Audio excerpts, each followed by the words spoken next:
प्रणाम। अगर आपके हाथ में ऐसी रेखाएं हैं तो आपके हाथ में, अगर इसे जीवन रेखा कहते हैं, ये जीवन रेखा है।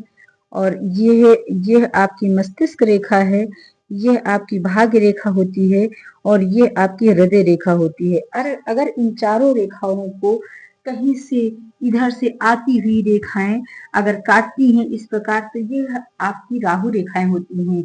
जिस समय ये रेखाएं इन रेखाओं को काटती हैं, जीवन रेखा को काटने वाली रेखाएं, उस समय हमें स्वास्थ्य संबंधी समस्याएं देती हैं।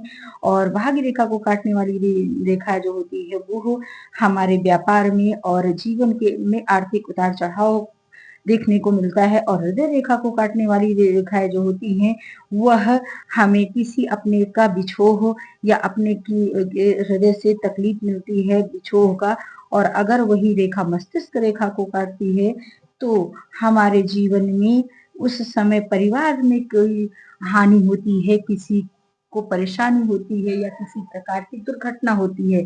ऐसी रेखाएं अगर आपके हाथ में हैं तो आप ये समझ लीजिए कि आपको करना क्या है। आपको करना ये है कि आपको इन रेखाओं के, अगर ऐसी रेखाएं हैं तो आप शिव मंदिर में जाइए और शिवलिंग के ऊपर अपने हाथ को जल चढ़ा करके ऐसे उन्हीं उन्हीं रेखाओं की तरफ से अपने हाथ को शिवलिंग पर रगड़ना है। और रगड़ने के बाद आप सिर्फ आप मुश्किल से 41 दिन जाइए, इसका परिणाम देखेंगे आपको। आपके जीवन में अगर ऐसी आपकी रेखाओं में अगर ऐसी रेखाएं निकल रही हैं तो आपके जीवन में आने वाली सभी समस्याओं का समाधान सिर्फ यही उपाय देगा। धन्यवाद, प्रणाम।